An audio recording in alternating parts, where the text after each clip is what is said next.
Bismillahirrahmanirrahim. Assalamualaikum warahmatullahi wabarakatuh. Teman-teman ustazah yang soleh dan solehah, kali ini kita bertemu lagi dalam video pembelajaran kita di tema 4 ini pada subtema sehat itu penting. Soleh dan solehah, sebelum kita mulai belajar, alangkah lebih baiknya kita membaca doa terlebih dahulu. Semoga apa yang kita lakukan hari ini mendapat berkah dari Allah. Sikap berdoa. A'udzubillahi minasyaitonirrajim. Bismillahirrahmanirrahim.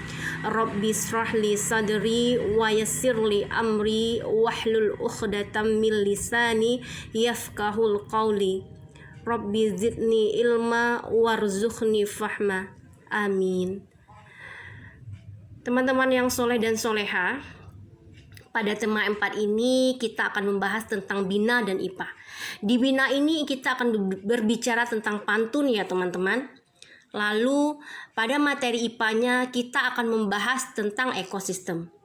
Soleh dan soleha, silakan antum lihat dan antum dengarkan dengan baik-baik slide demi slide video ustazah tersebut. Semoga bermanfaat ya teman-teman. Silakan nih teman-teman didengarkan. Soleh dan soleha, silakan antum simak slide dan video ustazah kali ini ya. Pantun. Ustazah akan bacakan sebuah pantun ya teman-teman. Ada kucing dikejar ular, melompat ia ke pohon jambu.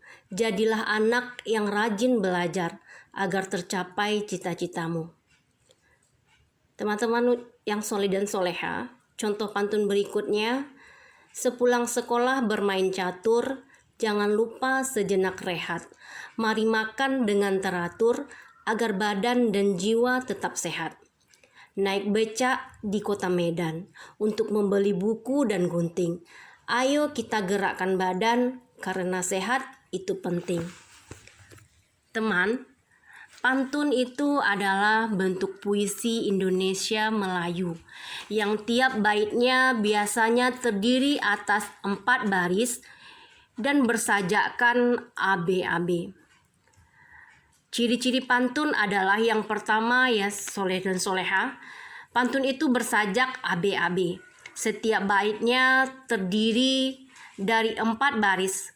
Setiap baris pantun terdiri atas 8 sampai 12 suku kata. Baris pertama pantun dan kedua berupa sampiran, lalu baris ketiga dan 4-nya berupa isi. Selanjutnya bagian-bagian pantun. Bagian-bagian pantun itu ada 2. Yang pertama sampiran, lalu yang kedua isi. Sampiran adalah kata-kata dalam 2 baris pertama atau baris 1 dan 2 di setiap bait. Sampiran untuk mengantarkan rima. Lalu isi adalah kata-kata dalam 2 baris terakhir atau baris ketiga dan keempat di setiap bait. Isi merupakan tujuan atau maksud dari pantun. Sampiran dan isi. Teman-teman, mohon antum simak pantun ustazah berikut ini, lalu kita akan bahas mana yang isi dan mana yang sampirannya. Ustazah bacakan ya teman-teman. Berlari cepat mengejar waktu, terlambat sudah tertinggal kereta. Pendidikan itu harus nomor 1 bagi kemajuan bangsa kita. Nah teman-teman yang soleh dan soleha, dari contoh pantun yang ustazah bacakan tadi, yang merupakan sampiran adalah berlari cepat mengejar waktu, terlambat sudah tertinggal kereta. Lalu isi dari pantun tersebut adalah pendidikan itu harus nomor 1 bagi kemajuan bangsa kita. Soleh dan soleha, kita lanjut kepada jenis-jenis pantun. Jenis-jenis pantun itu ada 3 ya teman-teman. Lalu yang pertama pantun jenaka, yang kedua pantun teka-teki, lalu yang ketiga pantun nasihat. Kita akan bahas ya teman-teman soleh dan soleha, apa itu ketiga jenis pantun tersebut. Kita mulai kupas dari yang pertama, pantun jenaka. Pantun jenaka adalah pantun yang berisi hal-hal lucu dan menarik. Contoh pantunnya ya teman-teman. Harimau telah semakin sombong, suka menghina dan jelek.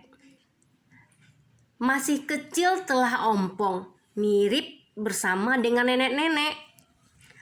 Yang kedua teman-teman, pantun nasihat. Pantun nasihat ini adalah pantun yang berisi nasihat dengan tujuan mendidik dan memberikan nasihat moral, budi pekerti, dan lain-lainnya. Contoh pantun nasihat ini adalah, ayahku seorang petani, punya sawah, punya ladang. Mari belajar hari ini agar masa depan lebih gemilang. Selanjutnya teman-teman, pantun yang ketiga adalah pantun teka-teki. Pantun teka-teki ini adalah pantun yang berisikan teka-teki dan pendengaran atau pembaca kesempatan untuk menjawab atau teka-teki pantun tersebut. Contoh, ke batu membeli ketan, paling enak yang warna hitam. Kalau siang mata tak kelihatan, kalau malam matanya tajam. Nah teman-teman, kira-kira apa itu hewan yang kalau siangnya dia tidak kelihatan, tapi kalau malam matanya tajam? Kira-kira hewan apa itu teman-teman? Ayo ditebak, kira-kira hewan apa? Ya betul, burung hantu ya teman-teman. Burung hantu itu siang dia tidak kelihatan, tapi kalau malam matanya sangat tajam. Lanjut ya teman-teman, amanat pantun. Amanat pantun adalah pesan atau nasihat yang terdapat di dalam pantun. Nah teman-teman, kita sudah mengulas tadi amanat pantun, pantun teka-teki, pantun nasihat, pantun jenaka, jenis-jenis pantun, sampiran dan isi, serta bagian-bagian pantun. Sekarang kita akan bahas bagaimana cara membaca pantun. Nah teman-teman, cara membaca pantun itu yang pertama ya teman-teman, bacalah pantun untuk memahami isi dari pantun. Dapat membubuhkan tanda intonasi dan tanda jeda pada pantun tersebut. Misalnya nada turun, nada naik, dan ucapan datar.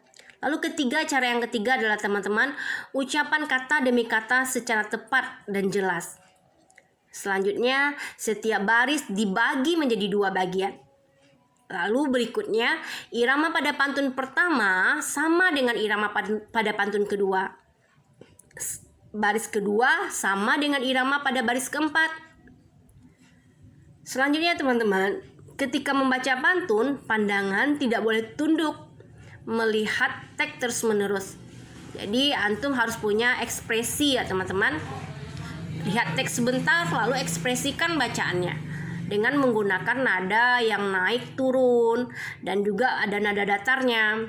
Lalu antara baris pertama dan baris kedua itu berbeda karena baris pertama dan baris kedua itu adalah sampiran, serta baris ketiga dan yang keempat adalah isi. Soleh dan soleha, sekarang kita masuk pada materi IPA, yaitu tentang ekosistem.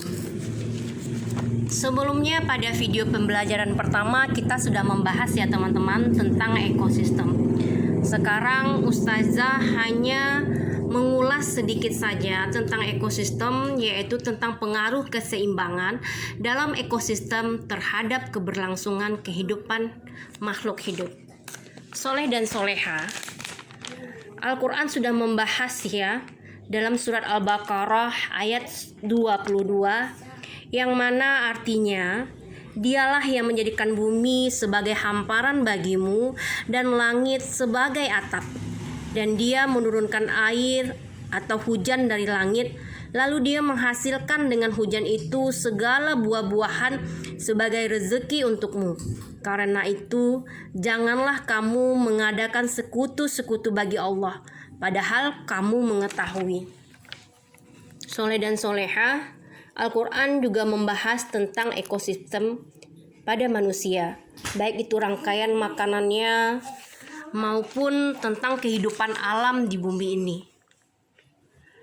Anak ustazah yang soleh dan soleha, pengaruh keseimbangan dalam ekosistem terhadap keberlangsungan kehidupan makhluk hidup. Keseimbangan lingkungan dapat terwujud apabila terjadi keselarasan dan keseimbangan antara komponen-komponen biotik dan abiotik. Apabila terjadi gangguan pada kedua komponen tersebut, keseimbangan lingkungan akan terganggu.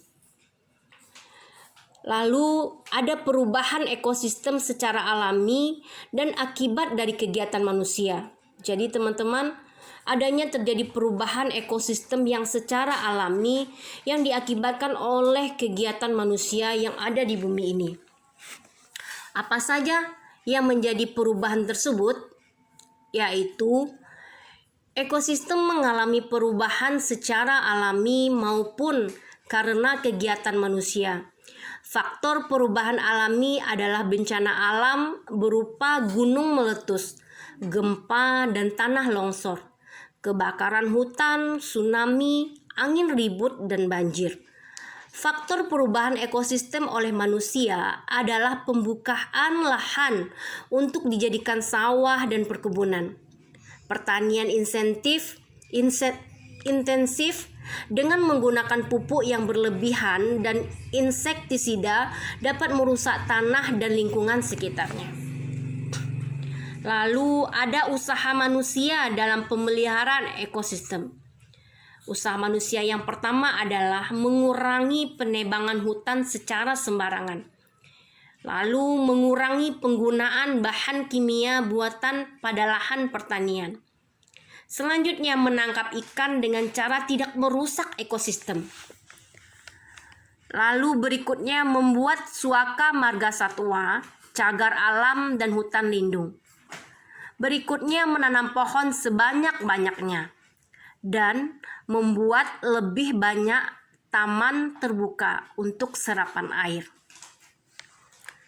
Soleh dan solehah, demikianlah video pembelajaran kita pada materi Bina dan IPA di PB 4 kali ini. Semoga apa yang Ustazah jabarkan dan Ustazah uraikan tadi bisa bermanfaat untuk antum ke depannya, dan semoga ini menjadi acuan untuk pembelajaran antum. Akhir kata dari pertemuan kita di video daring ini, Ustazah ucapkan wabillahi taufik wal hidayah. Wassalamualaikum warahmatullahi wabarakatuh.